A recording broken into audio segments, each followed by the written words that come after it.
ನಿಗಮ ತಂದವ ನೀನೆ ನಗಧರ ನೀನೆ, ಜಗವನು ತಂದ ಅಸುರಾಂತಕ ನೀನೆ, ಮೃಗರೂಪ ನರರೂಪ ತಾಳಿದ ನರಸಿಂಹ ನೀನೆ, ಮಗುವಾಗಿ ಗಗನ ಮೀರಿದ ತ್ರಿವಿಕ್ರಮ ನೀನೆ, ಮಗನಾಗಿ ಮಾತೆ ಘಾತಿಸಿದ ಭಾರ್ಗವ ನೀನೆ, ಜಗವನರಿಯೇ ರಾವಣಾಂತಕ ನೀನೆ, ನಗುತ ಪೂತಣಿ ಅಸವೀರಿಷ ಘಟನೊದ್ದ, ಹಗೆ ಕಂಸನ ಕೊಂದ ಕೃಷ್ಣ ನೀನೆ, ಮೃಗಧರಗೊಲಿದು ಬತ್ತಲೆನಿಂದು ತ್ರಿಪುರವ ಬಗಿದು ಮೆರೆವ ಬೌದ್ಧಾವತಾರನು ನೀನೆ, ಸೊಗಸಾಗಿ ಹಯನೇರಿದ ಕಲಿಕಿ ನೀನೆ, ಮಿಗೆ ಅನಂತಾನಂತ ಅವತಾರನೆ, ಜಗಜನ್ಮಾದಿ ಕಾರಣನೆ ವೆಂಕಟ ಕೃಷ್ಣ,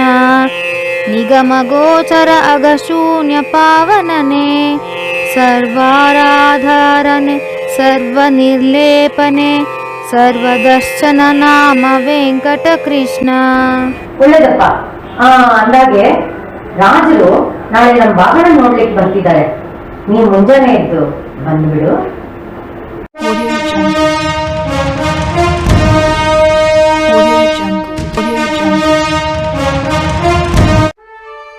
ಬನ್ನಿ. ರಾಜರಿನ್ನೂ ಬಂದಿಲ್ಲವ್ವಾ? ಬರ್ತಾ ಇದ್ದಾರೆ. ಅಗೋ ಬಂದ್ರು.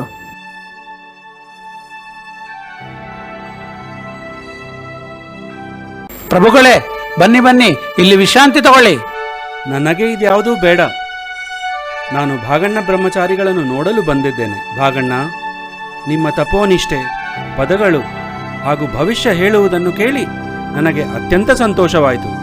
ತಮ್ಮಂತಹವರಿರುವುದರಿಂದ ನಮ್ಮ ರಾಜ್ಯಕ್ಕೆ ಕೀರ್ತಿ ಬರುತ್ತದೆ. ನಿಮ್ಮ ರಾಜ್ಯದಲ್ಲಿ ನನ್ನಂತಹ ಹಲವಾರು ಬ್ರಹ್ಮಚಾರಿಗಳಿದ್ದಾರೆ. ಎಷ್ಟು ಜನರಿದ್ದರೂ ನಿಮ್ಮಂತಹವರೊಬ್ಬರಿದ್ದರೆ ಸಾಕು.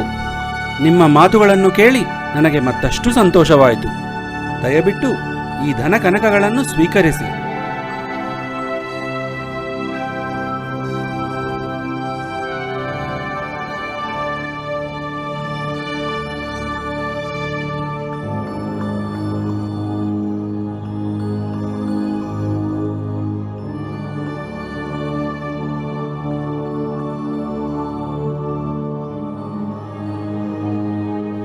ಅಮ್ಮ, ಊರಿನ ಕೆರೆಯ ಪಕ್ಕದಲ್ಲಿರುವ ಸರ್ಕಾರಿ ಜಮೀನನ್ನು ಬಳಸಿಕೊಳ್ಳಿರಿ. ಅದಕ್ಕೆ ತಕ್ಕ ಪತ್ರಗಳನ್ನು ನಾನು ಕಳುಹಿಸಿಕೊಡುತ್ತೇನೆ. ತುಂಬಾ ಉಪಕಾರವಾಯಿತು ಭಗವಂತ. ನಮ್ಮ ಭಾಗಣ್ಣನ ಗಾಯತ್ರಿ ಮಂತ್ರದ ಪ್ರಭಾವದಿಂದ ಇವತ್ತಿಗೆ ನಮ್ಮ ಕಷ್ಟ ಎಲ್ಲ ಪರಿಹಾರ ಆಯಿತು.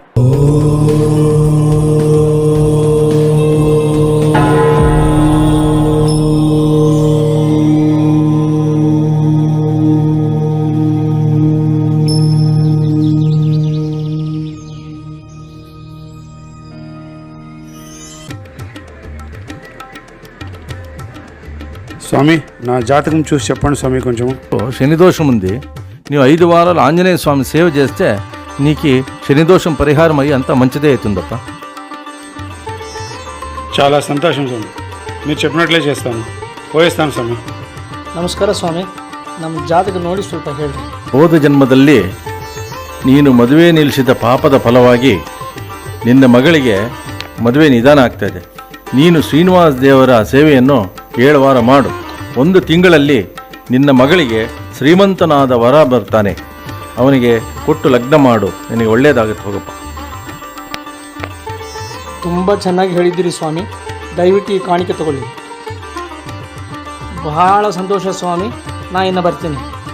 ನಮಸ್ಕಾರ ಸ್ವಾಮಿ. ನಮ್ಮ ಭೂಮಿಯಲ್ಲಿ ನೀರು ಬರುತ್ತಾ ಸ್ವಾಮಿ? ನೋಡಪ್ಪ, ನೀನು ಬಾವಿ ಆಗಿದ್ರೆ ನೀರು ಬೀಳುತ್ತೋ ಇಲ್ಲ ಅಂತ ಯೋಚನೆ ಮಾಡ್ತಾ ಇದೆಯಾ. ಈ ಮೂಲೆಯಲ್ಲಿ ಬಾವಿಯಾಗಿ ಸಮೃದ್ಧ ನೀರು ಸಿಗತ್ತೆ, ಏನು ಚಿಂತೆ ಮಾಡಬೇಡ. ಸ್ವಾಮಿ, ನೀವು ಹೇಳ್ದಂಗೆ ಕೇಳ್ತೀನಿ. ಈ ಕಾಣಿಕೆ ತಗೊಳ್ಳಿ ಸ್ವಾಮಿ. ನಾನು ಹೋಗಿ ಬರುತ್ತೀನಿ ಸ್ವಾಮಿ. ನೀವು ಹೇಳಿದ್ದು ಬಹಳ ಸಂತೋಷವಾಯಿತು.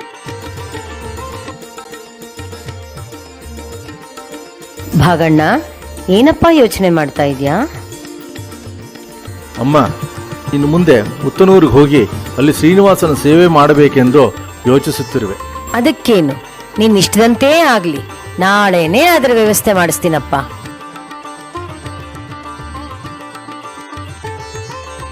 ದಾಸಪ್ಪ, ಪುತ್ನೂರಿನಲ್ಲಿ ಎಲ್ಲ ವ್ಯವಸ್ಥೆ ಆಗಿದ್ಯಪ್ಪ? ಎಲ್ಲ ವ್ಯವಸ್ಥೆ ಆಗಿದಮ್ಮ, ನೀವೇನು ಚಿಂತೆ ಮಾಡಬೇಡಿ. ಹೋಗೋಣ ಬನ್ನಿ.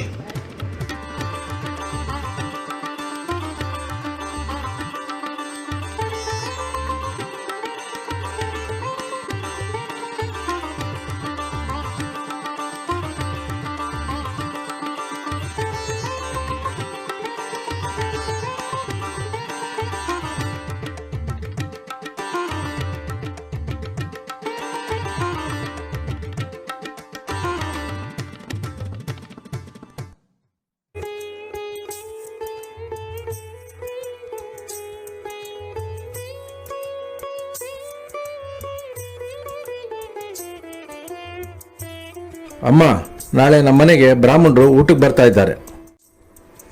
ನೋಡಪ್ಪ, ಈಗಾಗಲೇ ನೀನ್ ಬೇಕಾದಷ್ಟು ಅನ್ನದಾನ ಮಾಡಿದ್ವಿ, ಅದು ಅಲ್ಲದೆ ಇಷ್ಟ ಬಂದಂತೆ ದಾನನೂ ಮಾಡಿದ್ವಿ. ಇನ್ನಾದ್ರೂ ದಾನ ಮಾಡೋದು ನೀವು ಮುಂದಿನ ಜೀವನದ ಬಗ್ಗೆ ಯೋಚನೆ ಮಾಡಿ. ಅದು ಅಲ್ಲದೆ ನನಗೆ ಮುಗಿದು ಹೋಗಿ. ಅಮ್ಮ, ಅಕ್ಕಿ ಬಗ್ಗೆ ಏನು ಚಿಂತಿಸಬೇಡ, ಅದರ ವ್ಯವಸ್ಥೆ ನಾನು ಮಾಡ್ತೇನೆ. ಅಮ್ಮ, ಈ ದೇಹ ಶಾಶ್ವತವಲ್ಲ, ಈ ಜೀವಿತವೂ ಶಾಶ್ವತವಲ್ಲ. ನಾವು ಮಾಡಿದ ದಾನ ಧರ್ಮಗಳೇ ನಮ್ಮ ಹಿಂದೆ ಬರೋದು. ಎಲ್ಲವೂ ತಿಳಿದಿರುವ ನೀನೇ ಯಾಕಮ್ಮ ಈಗ ಹೇಳ್ತೀಯ? ನಿಮ್ಗೋಸ್ಕರ ಅಂದ್ರೆ ಇನ್ಯಾರು ಹೇಳಪ್ಪ. ನೀನ್ ಹೋಗಿ ಮೊದಲ ಅಕ್ಕಿ ವ್ಯವಸ್ಥೆ ಮಾಡಿ.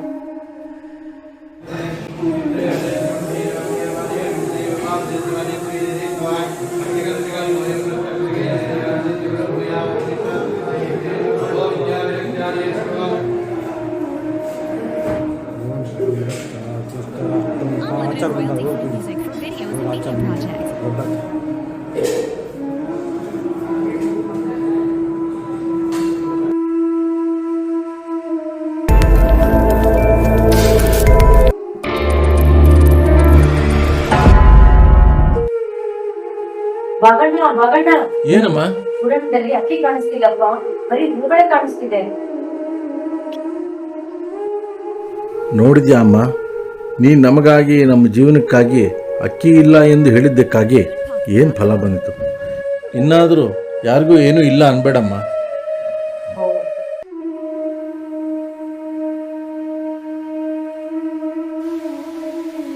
ಸ್ವಾಮಿ, ನಿಮಗಾಗಿ ನಿಮ್ಮ ಮನೆಯಲ್ಲಿ ಒಬ್ಬ ವಿದ್ವಾಂಸರು ಕಾದಿದ್ದಾರೆ. ನೀವು ಕೂಡಲೇ ಬರಲಿಕ್ಕೆ ಅಮ್ಮನವರು ತಿಳಿಸಿದ್ದಾರೆ. ಸರಿ, ಬೇಗನೆ ಬರುತ್ತೇನೆಂದು ತಿಳಿಸು.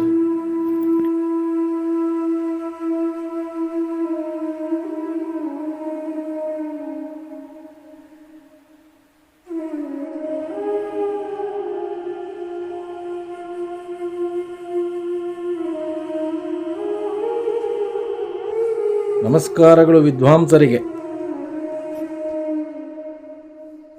ಓ, ವಾಗಂಡ ಕವಿಗಳು ನೀವೇನಾ? ನಾನು 4,000ಕ್ಕಿಂತಲೂ ಹೆಚ್ಚಾಗಿ ಕವಿತೆಗಳನ್ನು ಮಾಡಿ ಉತ್ತರ ಭಾರತ ದೇಶದ ಎಲ್ಲಾ ಪ್ರದೇಶಗಳಿಂದ ಜಯಪತ್ರಿಕೆಯನ್ನು ಪಡೆದು ಬಂದಿರುವೆ. ಹೆಚ್ಚಿನ ಸಮಯವನ್ನು ವ್ಯರ್ಥ ಮಾಡದೆ ಜಯಪತ್ರಿಕೆಯನ್ನು ಕೊಡುವ ವ್ಯವಸ್ಥೆ ಮಾಡಿದೆ. ವಾದ ಮಾಡದೆ ಜಯಪತ್ರಿಕೆಯನ್ನು ಕೊಡಲು ಸಾಧ್ಯವಿಲ್ಲ. ಓಹೋ, ನೀವು ಅಷ್ಟು ಸಮರ್ಥರೆ? ಹಾಗಾದರೆ ನೀವು ಕವನಗಳನ್ನು ಮಾಡಿರಿ, ನಾನೂ ಮಾಡುವೆ. ನಾನು ಮನುಷ್ಯರ ಮೇಲೆ ಕವನಗಳನ್ನು ಮಾಡುವುದಿಲ್ಲ, ದೇವರ ಮೇಲೆ ಕವನಗಳನ್ನು ಮಾಡುವನು. ನೀವು ಮಾಡಿರಿ, ಜಯಿಸಿದರೆ ನಿಮಗೆ ಜಯಪತ್ರವನ್ನು ಕೊಡುವೆನು. ಆಗಲಿ, ಯಾರಾದರೇನು, ನಮಗೂ ಎಲ್ಲವೂ ಒಂದೇ. ಮೊದಲು ನೀವೇ ಪ್ರಾರಂಭಿಸಿ. ಸಿರಿಯಲ್ಲಿ ನೀನೇ, ಪರಮೇಷ್ಠಿಯಲ್ಲಿ ನೀನೇ, ಮಾರುತವಾಣಿ ಭಾರತೀಯರಲ್ಲಿ ನೀನೇ, ಮುರಗನಲ್ಲಿ ನೀನೇ, ಗರುಡನಲ್ಲಿ ನೀನೇ, ಹರನಲ್ಲಿ ನೀನೇ, ಸೌಪರ್ಣಿಯಲ್ಲಿ ನೀನೇ, ಗಿರಿಪತಿಯ ಸುತಳಲ್ಲಿ ಪೂರ್ಣ ನೀನೇ, ಸುರಪತಿ ಕಾಮಾದಿ ಸುರರಲ್ಲಿ ನೀನೇ, ನಾರದ ತುಂಬುರ ಗಂಧರ್ವರಲ್ಲಿ ನೀನೇ, ಸುರಸಿದ್ಧ ಸಾಧ್ಯ ಕಿನ್ನರರಲ್ಲಿ ನೀನೇ, ಶರಧಿಯಲ್ಲಿ ನೀನೇ, ಗಿರಿಗುಖ್ಯಗಳಲ್ಲಿ ಕರೆದರೆ ಓ ಎಂಬ ಪ್ರತಿಶಬ್ದ ನೀನೇ, ಪರಶುರಾಮನಾಗಿ ಪಾವಕನಲ್ಲಿ ನೀನೇ, ಬಾಹಿರ ಅಂತರ ದಶ ದಿಕ್ಕುಗಳಲ್ಲಿ ಪರಿಪೂರ್ಣವಾಗಿದ್ದ ಪರಮಾತ್ಮನು ನೀನೇ, ನೂರಜುಗಜ ಸಿಂಹ ಶಾರ್ದೂಲ ಮೊದಲಾದ ಸರ್ವ ಜೀವರಲ್ಲಿ ಪರಿಪೂರ್ಣ ನೀನೇ, ಮುರುಮಧು ಮಾಘದ ಮೊದಲಾದ ಖಳರಲ್ಲಿ ಕುರುಮಾನೆಂದು ದುಷ್ಕೃತ ಪ್ರೇರಕ ನೀನೇ, ಧುರವಿಕ್ರಮನಾಮನೇ ವೆಂಕಟಕೃಷ್ಣ, ದೂರ ದೂರನೇ ಅತಿ ದೂರತರನೇ,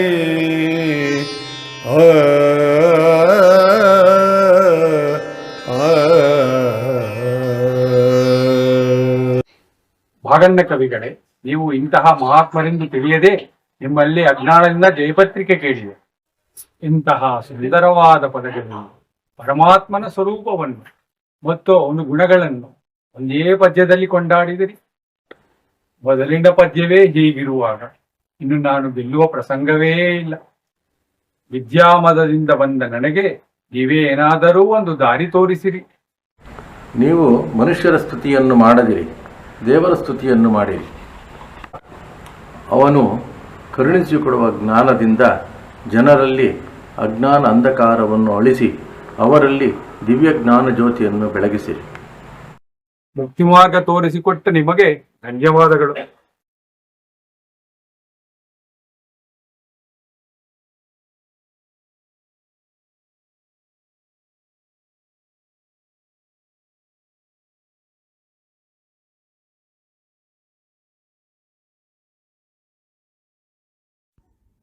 ಅಮ್ಮ, ಅಪರೋಕ್ಷ ಜ್ಞಾನಿಗಳು, ಭಗವದ್ಭಕ್ತರು, ದಾಸಶ್ರೇಷ್ಠರೂ ಆದ ವಿಜಯದಾಸರೆಂಬುವರು ಆದವಾನಿಗೆ ಬರಲಿದ್ದಾರೆ. ಅವರಿಂದ ಅಂಕಿತ ಪಡೆದು ಶಿಷ್ಯನಾಗಿ ಆತ್ಮೋದ್ಧಾರ ಮಾಡಿಕೊಳ್ಳಬೇಕೆಂಬ ಆಸೆ ನನ್ನ ಮನಸ್ಸಿನಲ್ಲಿ ಹೆಚ್ಚು ದಿನಗಳಿಂದ ಕಾಡಿತ್ತು.